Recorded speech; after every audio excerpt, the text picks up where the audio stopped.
about Maybe their this is the key to her whole character, that when she was 12, her dad didn't give her a pony. And that right. explains her whole arc now.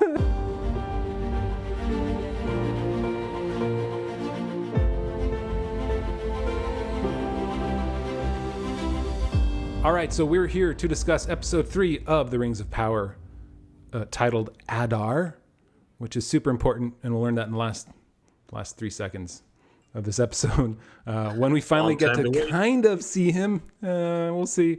But before we jump into that, I want to first introduce Dan Coates, co-host of Everything We Do Here Too, and Michael Grumbine down below. Howdy. We are separated by many miles, but our hearts are in the same room today. Mm-hmm. Because where there's love, there whatever. Then it is never truly dark. It is never truly dark. I was going to say then pine trees grow, but something like that. Yeah. So, all right. So there are kind of like 4 major plot lines. The major one is Galadriel this time. Then we get the Harfoots and Arondir, and then kind of an Elendil one that's tied into the Galadriel storyline. So we're going to kind of go through each one of those separately. But first, we're going to start with Galadriel. So, Dan, it's on you this time. You drew the short straw. You get to go over everything Galadriel today. So I made the dumb mistake of volunteering myself to say, I'll take Galadriel's storyline. And then this whole episode was Galadriel. So, or at least most of it. So where we left off in episode 2, they survived the storm, but they're floating on that raft. Somehow we just have to believe that that's something that happened. And they get picked up by a boat. And it turns out to be Elendil, who is a big deal in Tolkien. And they're brought. Should we talk about Elendil or not? Sure. So who is Elendil, Michael? According to Tolkien, Elendil is the leader of one of the Númenorian houses, and he famously, I guess we're going to go spoiler alert in 3 seasons or something. Sure, spoiler alert. So Elendil is the leader of the faithful, of which the language of the word faithful is Dunedain or Dunedain in Númenorian. So he becomes the High King. So at the beginning of the Lord of the Rings movies, if anyone has seen the movies, which I'm sure 1 or 2 people have, he's the leader of the kings of men that fights against Sauron with the elves. And so he's in the last alliance of elves and men, he's the High King. At this point, he's not High King. His people have not been destroyed yet. And he is not the remnant, but he will become this. Mm-hmm. And he happens to be, well, we can get to that. So and his son is Isildur, who is the who we've seen. He of the famous cutting off of Sauron's the ring off Sauron's hand in Peter Jackson's prologue. Anyway, so there you go. Yeah, Elendil. Yeah, who we find out in this episode has a very, very, very uncommon name. They've never heard of Elendil before. Where is that from? Oh, man. All right. And so he ends up bringing them on the boat back to Númenor. And we get these wide sweeping shots of, this is where they spent their $900 million to make, to show you Númenor. And we find that Galadriel, as Jonathan Watson pointed out on his live viewing of this, has not read Dale Carnegie's book, How to Win Friends and Influence People.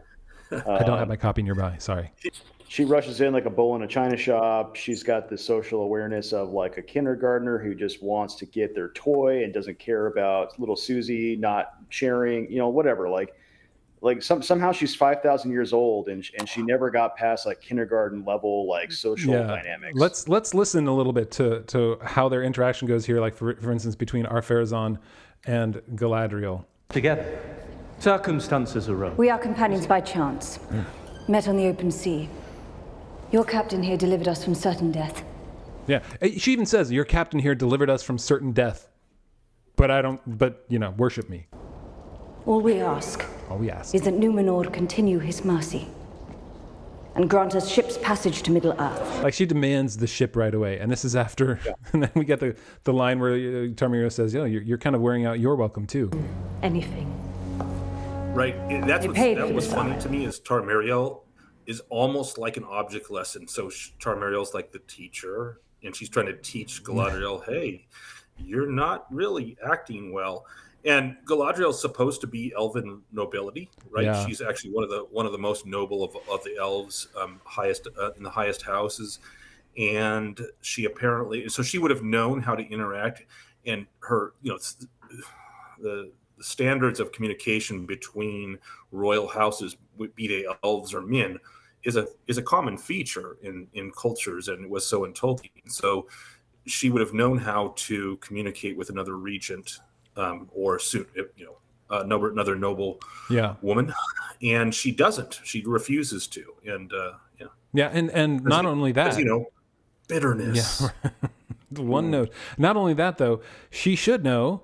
There's no way she wouldn't, that the royalty here is descended from Elros, the brother of Elrond, who is apparently her closest friend in Lindon and Middle-earth. And for her to treat her this way seems sort of silly, considering that she could say, "Oh, you're Elros's heirs. I knew Elros personally, I know his brother." 21 greats grandniece. Yeah. So why not lean into that and find the common ground to say, like, yeah, give me a boat back. It'll be great. I'm family. Yeah. In that sort of way. Right, but she demeans the giving of a boat as if it's just like some small gift. A boat that can cross the ocean. So apparently, she's everything about her is petulant and petty. Yeah. And it turns out that Halbro has way more manners than she does, and can talk to people. I mean, it's the way that everyone is more mature than Galadriel. Like that's the deal here. Everyone in this room is more mature than the 5,000-year-old noble protagonist. She's the least mature person in this screenshot. The person who has lived the longest and been with the highest of the high of nobility throughout her entire life. But yet she doesn't know how to act there. Anyway, all right. So after this awesome scene, and then of course, Dan, we get the pickpocket as well. Yeah, we have Halbro, who is kind of like the one in this situation who seems like he's kind of smoothing things over. He's like, "Oh, don't listen to her. She's just weird." But give us a few days, think about our request, and then he goes in for a hug for some reason, and he I didn't quite pick it up. Does he get Galadriel's little dagger back? That's the only thing. It's either that or he's sticking like a kick me sign on his back because he slaps him pretty hard. But, I mean, a few seconds later, he hands Galadriel the dagger, and we've seen the dagger in Elendil's belt. So yes, that's what he does, which tells me two things. One, the writers are clearly telling us that Halbro is the Dungeons and Dragons class of thief. So it's like it's one of these expository moments where like, oh yeah, now I can label his class. It's thief. And then the other thing it tells us is that Elendil has no honor because he's picked up someone from the ocean and he just takes their stuff. Like why did he even have her dagger and not give it back to her in the first place? Well, not only that, to his character. And then somehow Elendil, this isn't brought up for the entire rest of the show either. I mean, I don't think we have to bring it up again either. But Elendil should recognize that, oh no, I've lost Galadriel's dagger. Where did it go? And I'm meeting with her this whole time out, and she never brings it up, and he never brings it. It's just kind of, you'd want to make more of a point of that other than Halbro becoming a thief with honor here by giving. Well, it's one of the thousand points of lack of immersion. Yeah, so they have this whole exchange, and then if we keep following the track of Galadriel, she's very one track, one mind. She's been confined to the palace. She's not supposed to leave, but of course she does. Wait. Because why not? Because parkour. Yeah. She does some parkour. Get off the roof here. We're gonna keep hinting back to The Office with these things because I just parkour. Yeah. Here we go. Ready? Parkour, because she's amazing.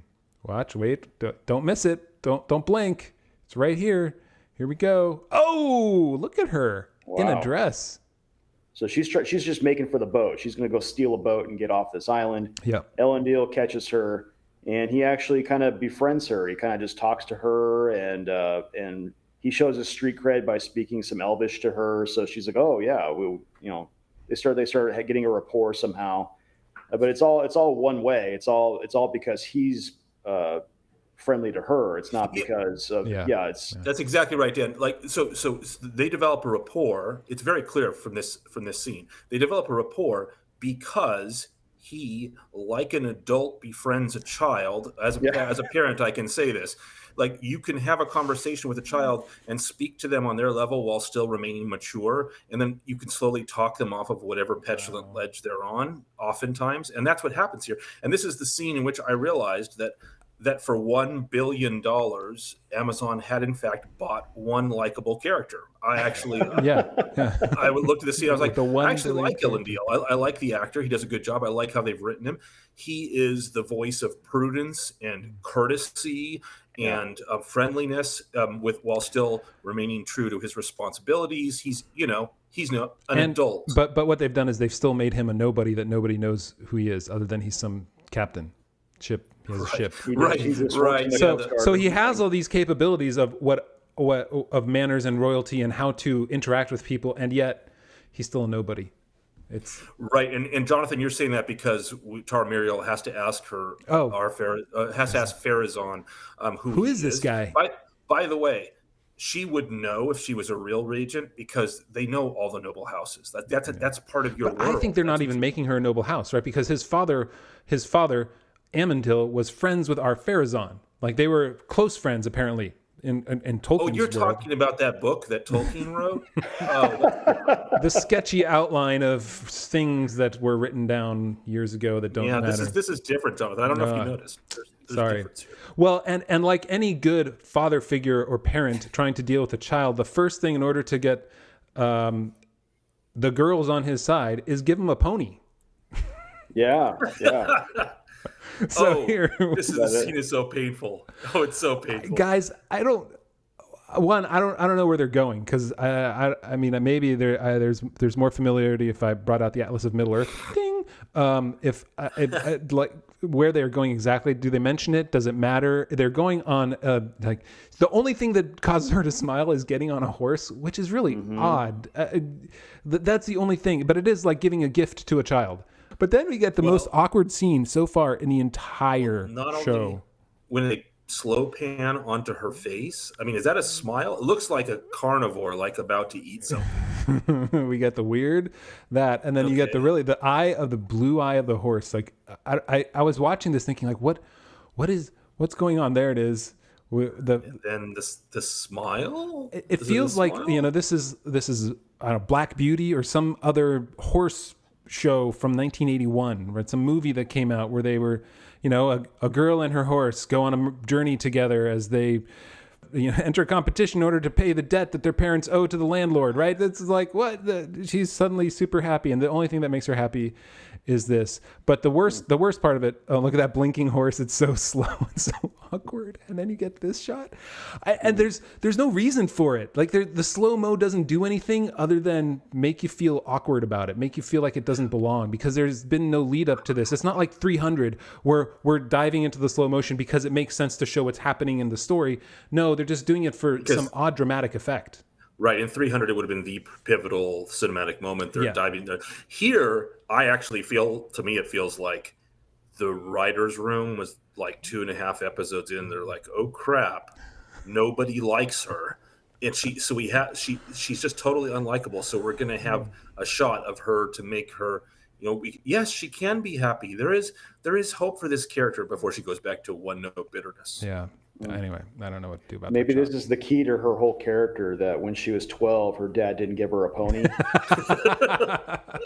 And that explains her whole arc now. I'm going with that one. So anyway, they're riding the horse and they're going off to the Halls of Lore, which are built by Elros himself, I believe. Which was funny to me that she brought up the fact that you should have told me that Elros built. Like, what? Why? Why wouldn't she know? A, why should he have told you that it was Elros? B, why are you bringing up the fact that you know about Elros? Because you clearly didn't treat anybody in the previous scene who were his descendants like he was important. So why should we care that he's important to you now? Yeah. And here we are at the favorite point. Ooh, this is fun. This is where the thief shows that he's a tough guy. This scene reminded me of like a bad Assassin's Creed mission. That's right. Where you have some ruffians you have to beat up in order to, get the key to open the the chest. So here, what we see from a plot point is that Halbro really wants to be a smith. He can't be a smith unless he has one of those smith coin boat angles that are holding together the guy's cloak tunic thing.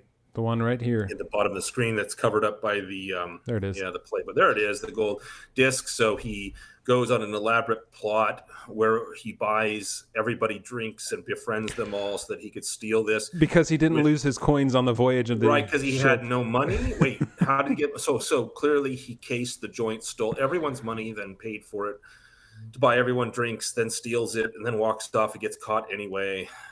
Covered, put in, found it in an alley. 4 people try to beat him up. He instead beats them all up, and the guards come and arrest him. The end. This doesn't even make sense. Like, what's the end game for him? He steals the guy's pin, and now he's going to try to pretend to be somebody in the guild. Like, other people wouldn't know. Like, nobody would know that. Like, you're the guy that came on the boat with the elf, right? Like, yeah. I don't know. It just makes no sense to me. Nothing makes sense. It does make a kind of sense, Dan, and the kind of sense it makes is, again, this is a Dungeons and Dragons movie. It's just every scene in a Dungeons and Dragons movie is only there for you to have tropes, laugh a little bit, and then move to the next scene. It doesn't. Yeah. There's no actual depth behind it, anything or reasoning. All right. So the end game of that is he's in prison now. Yeah. Yep. And apparently he can take on like 6 guys all by himself. Yeah. That's interesting.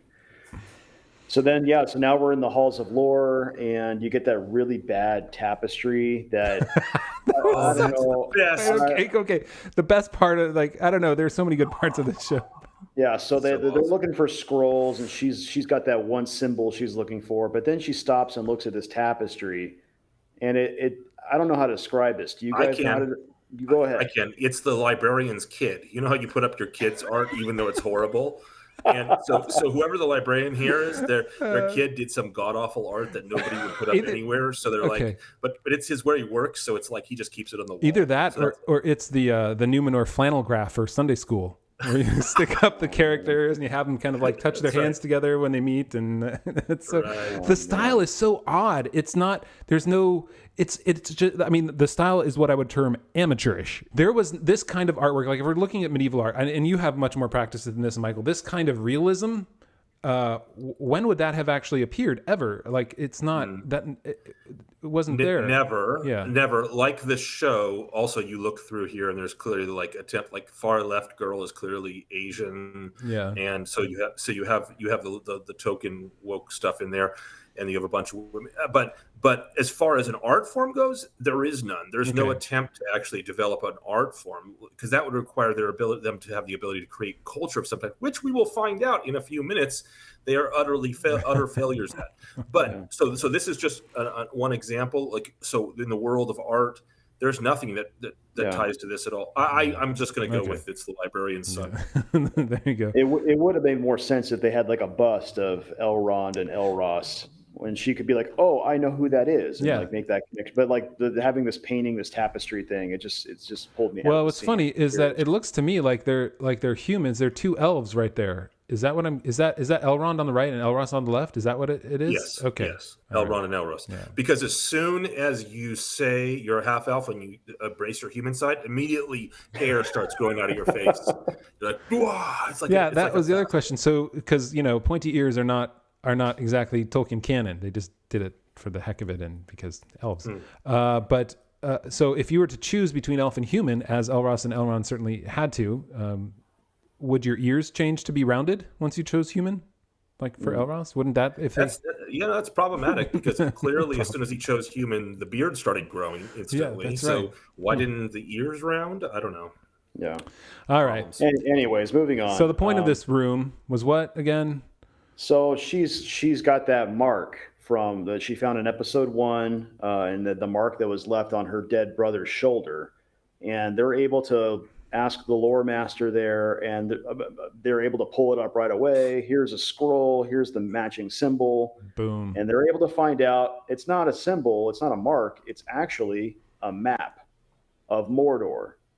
It's an amazingly detailed map. Which makes me think all of a sudden, why would they carve that on Finrod? It makes no sense to me. Like I understand like I'm leaving a mark somewhere, like maybe that place they go where they find the snow troll. Why would they carve it on somebody's body? Like that makes zero sense to me.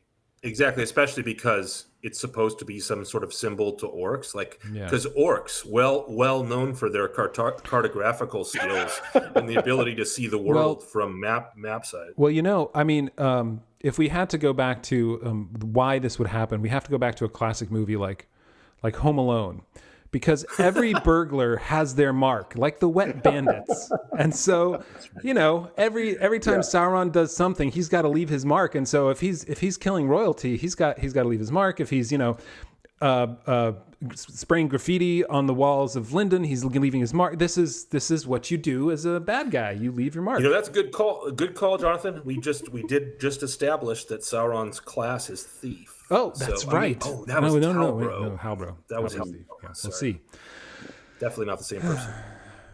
Yeah, and somehow they have some information that goes alongside this map that this is a sign for Sauron to everyone gather here, and we're going to assemble our forces. I don't know how they would know that information, but somehow they get that in the lore hall as well. That Sauron is gathering his forces and he's calling everyone that alone, to that location. That's amazing. That alone tells them, everything's happening right there. But there could be other reasons. And again, if it's supposed to be pointing Sauron's minions towards where they're supposed to be gathering, you think they understand where that is in Middle Earth based upon a symbol? Galadriel, after 5,000 years, couldn't figure it out, but the orcs could. Maps. Orcs don't make maps, so how would they know? Like, this is so dumb. Okay. Yeah. All right, so I skipped forward a bunch, and here we are at the family dinner. Right. This is where we see that Elendil, like all the parents from the 70s and 80s comedy and soap opera shows, is like there to force his kids to do what he wishes, and he just deeply misunderstands them. They're so put upon. Yep. Yeah. His son doesn't want to be a sailor, and so instead he wanted to be a lumberjack leaping from tree to tree down the mighty rivers of British land. Okay. Yes, a lumberjack leaping from tree to tree as they float down the mighty rivers of British Columbia. Little Monty Python there. Excellent. So it's just very tropey to do that in a family dynamic. Like it's just sort of standard, but whatever. It's the least, I don't know. It's one of the lesser objectionable parts of this. It's fine. It's fine. I liked the dwarven family better than this family, but, for sure. Yeah. And I think is this the last scene then now with Galadriel and Halbrand? Yep. I think so. She goes to visit Halbro. He's sitting in jail for breaking people's arms and busting people's lips open and being a ninja. It's ninja jail. Ninja thief. Yeah. But somehow she pieces it together from going to the Hall of Lore that the thing he's wearing on his neck makes him the king of some place in the Southlands. King of Mordor. The king of Mordor, basically. Yeah. So I guess we know that Halbro is Sir Halbro or King Halbro. So she said that it's your ancestor, or he says, it was my ancestors who swore fealty to Morgoth, and that blood runs in my veins, type of thing. Yep, definitely not calling back to Jackson's Aragorn. So he's running from who he is. He's running from the blood in his veins that wants to pledge loyalty and fealty to Morgoth, or yeah, okay, yeah, I guess. I mean, he is Sauron. So he wants to be a good guy, but he feels like he's a bad guy. Yeah, I don't actually think he's Sauron. I know we're making jokes about that. I've thought from the beginning that he was going to be some fallen Southron nobleman, and so It looks like that's where they're going with it, and we may see it all. He may become one of the Nazgul. We don't know. There are some who have inside information that do say he is indeed Sauron. It's not like confirmed by any leak or anything like that, but there are others who are I've seen on YouTube that have talked in very clear detail of like what happens in the final episode and when things are revealed, and he clearly says that Halbrand becomes Sauron. So okay. Well, I was angling for him becoming struggling and then becoming corrupted and becoming one of the witch. That would be the Nazgul.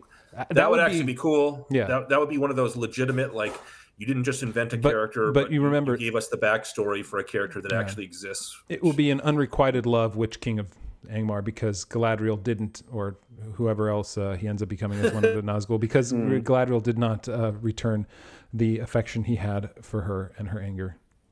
The very last moment of this Númenor storyline is Muriel apparently going to her father, who's still alive, because they mentioned that and he's just in prison, imprisoned or exiled in a tower. It's like he's wearing a metal mask or something. I don't know. Okay. And she goes Man in the Iron Mask, and we get the scene of like this where she talks. The moment we feared. The moment we feared is upon us. The elf has arrived. The elf has arrived. Apparently, and this is what bugged me when I watched it last night. Apparently, it's a prophecy, like and it's so lazy to just, we're going to do a prophecy because it gives us a place to go. And if there's a prophecy, she now has to go back to Galadriel and figure something out, whatever this prophecy says, and then they join hands and become allies, right? And so we're just gonna see this. I don't know. I hate prophecies. I hate, like, unless they're like well established. I hate the ease of use that it gives writers in order to create something of a target to point to in the storyline. Arondir, that's all the way back in the beginning. Michael, this is on you. All right. This was a tough one. It's super tough. Listen up, everybody. Yeah. Arondir, if you remember, had shown his amazing elven prowess by being captured by some orcs without taking a single one out, which, less likable Legolas is looking less and less competent as well every time. So here he is. He's being captured. He gets knocked around, and he gets up and he finds out that it's not just him, but all of the elves have been captured. So here's the thing, which is cool. Like, you got all these humans and all these elves captured by the orcs, and they're working. And the indirect, basically what it shows you is that they're doing the work tunneling, but it's not a tunnel. It's like an open air gulch that they're just digging through land. Now, our listeners may remember that the elves back who were watching over this land, they had these cool things. We call them towers. And they had towers really tall go towers, high, and they were looking. And it's said in this episode that the reason they didn't see them was because they were tunneling under the ground. Mm-hmm. But then when we see a view, because Arondir gets a view of like the land around the tunneling, and it just looks like a wasteland with sulfur pits and stuff, like an Isengard sort of thing.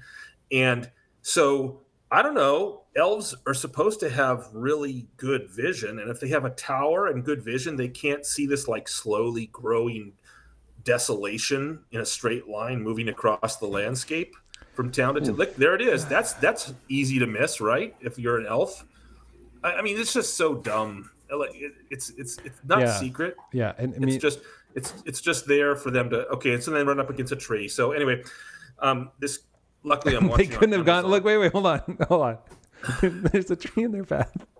They couldn't have like angled a little bit to the left just to go around. I'm just because it's like it reminds me of. It's a Warner Brothers cartoon. You know how the Warner Brothers cartoon, Bugs Bunny's tunneling underground, and he goes around and boom, runs into the one object in the middle of the screen. This is what it is. So this is the Warner Brothers tunneling. So bad. Bugs Bunny tunneling, and they run into the tree. And wait, and then there's a whole scene. Yeah, why is this one tree left standing? Look, all the other ones around it have been burned down. Like, couldn't you you could burn it. It's easy enough. So there's this thing that happens during the day cycle. It's called night. And at night, the orcs could come out, and they clearly do, and they burn trees, because look at all the burned trees.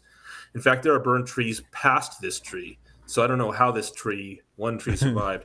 So anyway, clearly it's a Warner Brothers moment. They run into the tree, and then the orcs tell the elves they got to cut it down, and the elves get really angry, and they won't cut the tree down because they have respect for life. And then Amazon X-Ray tells me that Arondir's friend is called Methor, and Methor gets his throat cut by an orc in an overly long scene where we all know the orc's going to kill an elf, and we have to sit and watch them drink some water for like 5 minutes, and then he gets killed. They want Methor to create, dies. Here's the thing, and then this goes back just real fast. They want to create emotional resonance with characters we don't care about at all. I mean, it's not like we care much about the main characters, but now we're talking about the tertiary characters that aren't even like secondary characters. The guy who said Arondir what are you doing with the woman? And that was his line. Right? That was pretty much it. Like, he's concerned that he's going to ruin his career because he's with Bronwyn. That's the whole, and he dies and we don't care. And then, yeah. Yep. So he dies. I mean, clearly he was really important though, because I totally remembered his name without using Amazon X-ray. That was the thing. And then, so he dies, and then Arondir agrees he can cut down the tree. So he apologizes to the tree in Elvish, and then he goes to cut the tree down. So anyway, it's all a bunch of showing us how terrible orcs are, that they chain humans and elves and they use them. So this is mostly, I mean, almost everything in this episode with Arondir. By the way, there's no Bronwyn in this episode; it's just Arondir. Yeah. So almost everything in this episode with Arondir is this is action oriented. This is supposed to tell us how horrible orcs are, and then there's the action scene where they fight a warg at the end of it. Sorry, and this warg has got to be one of the worst recent monsters I've seen. It looks like some sort of rabid giant chihuahua with googly eyes. Pause it when we get, like, see if you can get a shot of him grinning. So when he did this, he comes up and he grins. He does this. Okay, that right there. I was like, I know where I've seen that before. I have kids, and we've seen Lion King, and there's one of the hyenas that looks just like this. That's right. You're right. This is a Lion King hyena. Yeah. So they fight the Lion King hyena, who then promptly kills a couple people, and then somebody else, some other random elf. Oh yeah, sorry, Revion is going to escape and then get shot by orc archers. Apparently, the orcs don't actually need to do anything to keep the people inside the trench, because they have all these archers outside the trench too. Chains. It's just to get in their mind, to make them feel like they're stuck. Nothing in these plot points. Nothing makes sense. It's just it's there to show you. So that was by the way, that was the Revion scene. That was the Boromir scene. So he sits there and he looks. The Boromir moment. He looks like, I can't believe I'm dying, and then he gets shot multiple times in the chest with arrows. So we've got Boromir, like less likable Boromir, the friend of less likable Legolas, and so we're back in the, like, what's funny is, like, at the beginning, you could have essentially cut this whole part out, and in the beginning when they're dragging Arondir down to where they're chopping the tree down, they drag him back into it and they say, "Bring him to Adar," can't remember, and you could have essentially, like in the re-editing of this episode, cut out everything between him getting dragged out and him getting dragged back in to this point here, and you would have cut out. It would have been far better, because we don't care about the rest of it. Nothing really matters.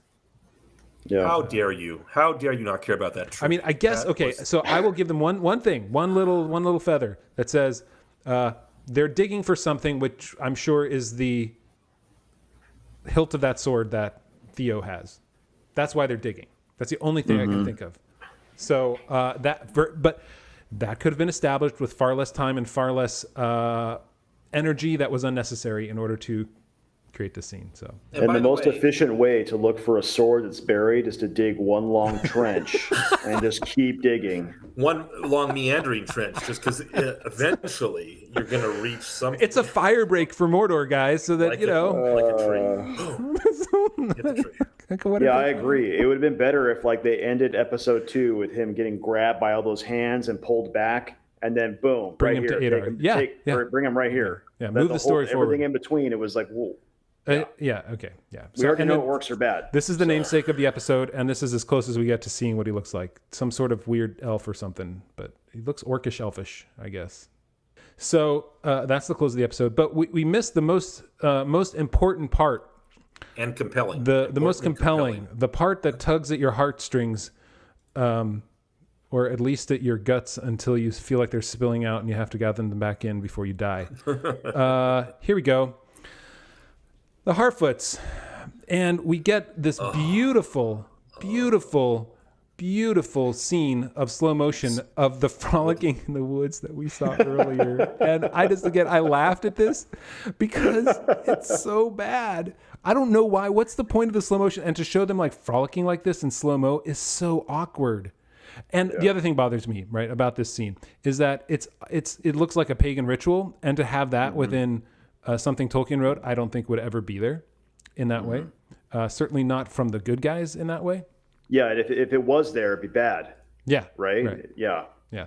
So anyway, you have Eru and you have the Valar. Yeah. And it's very established what's going on.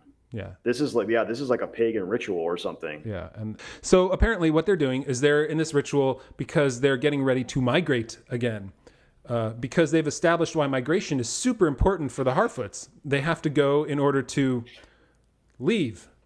To leave, no, specifically to leave people behind. Yeah, and let's get to that in a minute. If they didn't migrate, they couldn't have people to talk about how they left behind. So they start this whole scene right here. Let's hear them talk about it, where they say, Nobody goes off trail. they're yelling, "Nobody goes off trail, and nobody walks alone," which is kind of funny because they're always hidden. And so if they're always following trails, wouldn't they eventually be found? Besides the point. All you have to do actually is follow the trail. So catch them. Yeah. So instantly they talk about nobody goes off trail, nobody walks alone. And then we get to Hobo Baggins and his wife, Nori's parents, talking about how they're going to be left behind if they can't keep up.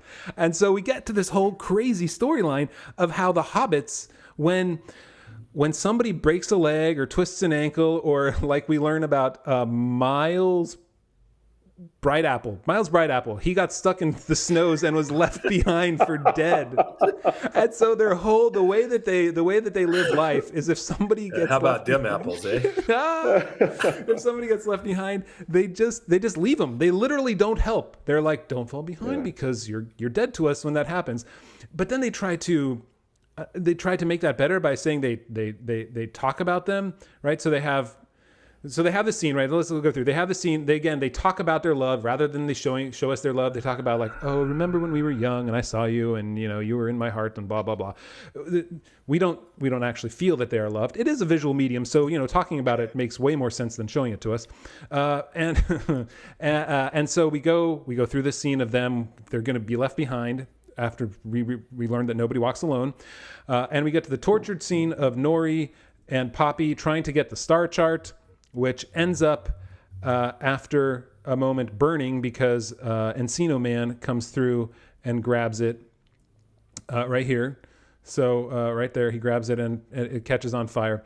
But right before that happens, we have this point where it's you know what it is? It's a callback to a long expected party in the Fellowship of the Ring, where he's addressing the hobbits. So we're gonna have a whole ritual about how we will wait for you when we didn't. When we didn't, we will wait for you, and we will. Nobody walks alone except when you do, because when you do, we're going to remember you in this book about how you got stung by bees and died, and how we left you alone, and I don't know how you got stuck in the butter and suffocated. It's all this weird stuff of remembering. And I guess there are some cultures that have traditions where they remember people and they laugh about it, and they it's a cathartic event of some sort. But this is so awkward. Right. But those cultures, Jonathan, where they do that, where they have memories of, it's actual tragedies, not like you fell behind 10 yards and we all abandoned you, and then next summer we're going to have a poem about you. Yeah.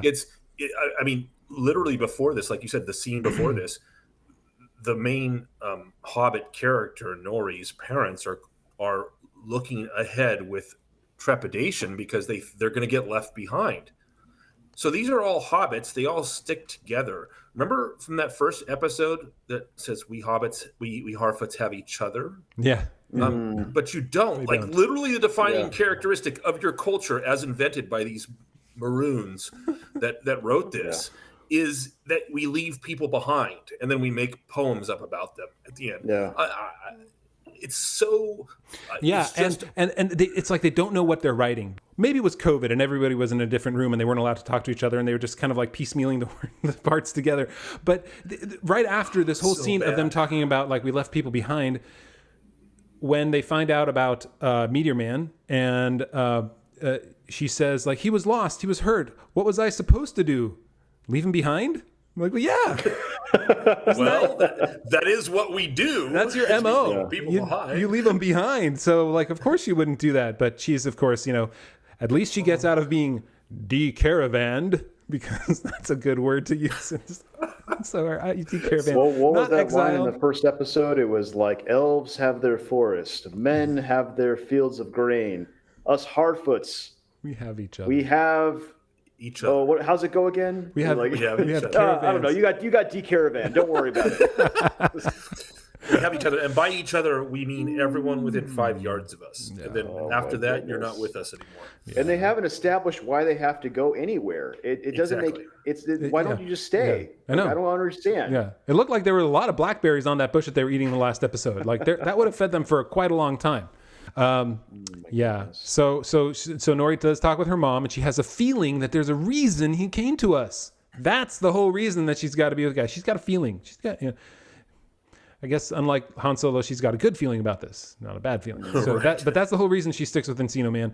And then of course we get. I love going through these episodes and finding the most heartfelt and most deep, wise lines of the Rings of Power. And in this one here, we get the tallest milkweed gets snipped. That's what I told my kid when he was 7 days old in the hospital.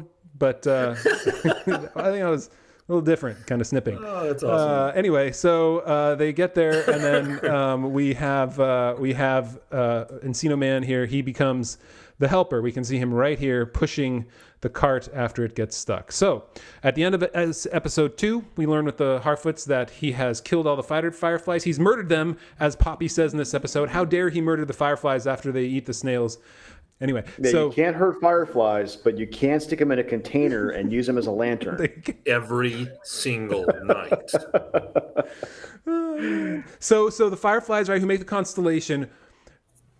I thought we were going to learn maybe a little bit something about the constellation by the end of this episode. And where are we going? Why is this important? Yeah. And we have gone no further. So with Arondir, we have essentially a whole storyline that needed a half a scene in order to establish where we are at the end of the episode. This entire scene is simply them moving for no reason that we know of, and we are literally no further in understanding what's going on from the end of episode 2 to the end of episode 3. So 2 of the 3 storylines have literally not moved the story forward. To call them storylines, 3 of the happenings. It reminds me, I don't know, Michael, you might appreciate this. It reminds me of certain chapters of The Wheel of Time by Robert Jordan, where he just got so into going from one city to another, and they took forever, and it felt like it wasn't moving the story forward. That's what this is. This was my least favorite episode. I couldn't see anything good about it. I did though. So I did. I liked one thing. I liked Elendil. Yeah. Or Elendil. Maybe it's just that I was hoping, I was expecting more progression. My expectations were being set in some way, and they just completely didn't meet those at all. Yeah. No, they continued their terrible storytelling for almost every thread. Yeah. The one thread that I felt like had development in it was the Númenor thread. It had development of different types, but it wasn't much development, but it was development and a lot of sweeping shots. Yeah, so they had those sweeping shots. So what do you think? This here, I got in a lot of trouble online because I said these are really beautiful shots for a video game. Yeah. This is great. They are, but I mean, it's you can see aqueducts, I guess, or walkways and things like that moving around there. The style is very, I don't know, Mediterranean. It feels like, right? I mean, right. I was trying to find how does. But again, you see, if you zoom in, you see there's a bunch of dwellings that are in physically impossible places. Look at the mound in the front of the center of the screen at the bottom. Right here. So they got a bunch of houses up there. Is that a road or an aqueduct there? So I think first that's of all, I think that's a road. So it's a road. So you got these just. I mean, there's like mold. The houses are like mold. Somebody clearly took a CGI 3D landscape and be like, let's just cover the houses and then houses and then houses. There's nothing organic like a real city would be. It isn't designed. Because, I mean, you can see certain things that are interesting. There's a stadium of some sort over here in the back right. Okay, that's cool. How they built on this, nobody would choose to build 12 houses right here when you had all this flat land back here. Back here it's still in use. The most mild erosion means you lose your entire home. Everyone dies if there's any erosion whatsoever. Yeah, it's not. Yeah, they tried to come up with a style of their own. It seems mostly Mediterranean. I'm not sure if that's right, but I couldn't find. Do you know of a description of what it's supposed to look like? I couldn't find a description anywhere necessarily. I couldn't. Maybe it's in the Silmarillion, but I looked at. I don't know, and I don't even have any problem with them going with a kind of Mediterranean theme. I have a problem with the clear laziness of like, this is a paint program where they're just painting on, like you said, Jonathan, just painting on houses and stuff. Yeah, it would have been much more awesome, like, because you can see in the middle, they took the same note from Gondor where they have the peninsula coming out from the center of the main, which is funny because that was a feature of the mountain, and if this isn't a feature of the mountain here, it's sort of like, well, we just threw it in there because it looked like Gondor. They could have certainly made this simpler, and I think would have been more impressive. So visually though, it's cool looking. You know, it has gives you the initial like sort of epic view impression, even though we have nits to pick with it. But I did in fact like Elendil's character. I find him to be the most interesting character in the show so far. Yeah. I was very impressed because before this episode, I did not think that they could make Galadriel's character any more unlikable, but they found a way to make her even more unlikable than episodes 1 and 2. So that was impressive writing. Yeah. You didn't like this? Is that what you're saying? You weren't a fan of? I don't know. Is that what I said? Something like that. Yeah. I said in my live review yesterday that, she's my least favorite character. And to have her as the main character, there is nothing about her that is endearing. There's nothing about her that I want to like. She's so selfish. She's so self-centered. She has no regard for anyone else, even the people that took their time to save her off the middle of the ocean. She's simply unbelievable. You cannot believe nobody would follow her. She would be the commander of nothing. If you understand anything about elves, you understand, and you read the histories, you understand that their entire sets of relationships with each other are, aside from some very key moments with regard to royalty, elves need to convince other elves to do things. They don't have a serf master relationship with other elves. The whole idea that they needed to be worshipped was kind of weird too. Yeah, it's ridiculous. Everything about her character is unlikable and unbelievable. She has no court manners. She doesn't understand how to talk to anybody. She's literally got this Sauron's teaching her lessons about manners in the court.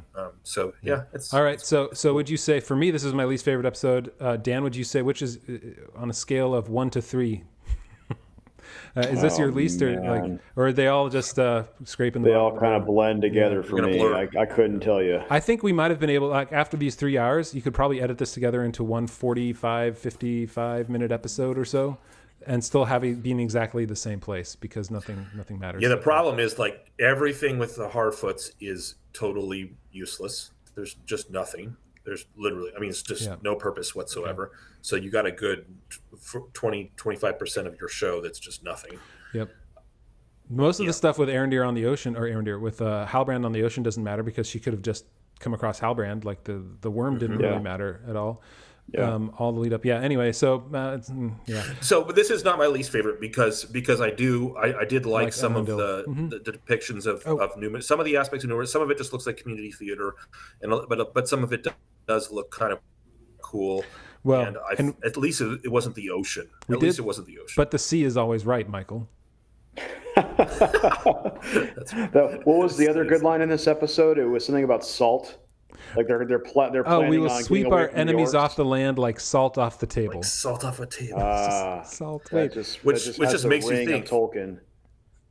Like, what are the elves like sitting around pouring piles of salt and like, sweeping off the table? And isn't salt was very, like, at this, if we're looking at this in relative time to how the progression of technology in our world was, salt was very expensive. Salt was something that you cherished. Yeah. Salt in ancient cultures, salt is a major trade resource. Yeah. Okay. Yeah.